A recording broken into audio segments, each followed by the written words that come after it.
So constructive dismissal is where there's been changes to your workplace that's so intolerable that you can't continue on working there.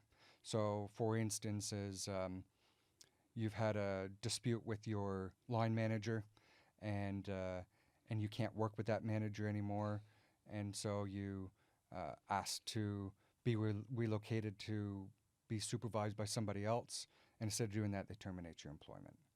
Um, or instead of doing that, they say no, you have to work with that person, even though there's clearly another opportunity to be put on different shifts or a clear opportunity to put you elsewhere. They decide not to.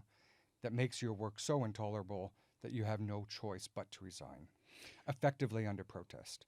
So constructive dismissal occurs in those situations, but it also occurs like where someone reduces your salary or someone changes your roles and responsibilities. I mean, Um, reducing your salary sounds a little bit like, that's hard to like. It's you can't just drop somebody's salary, but People do it though. reducing your People weight, do it. yeah, It, right, it right, has been done. yeah, okay, People, a lot of small startups and things like that, hire someone, they poach them out from somewhere else.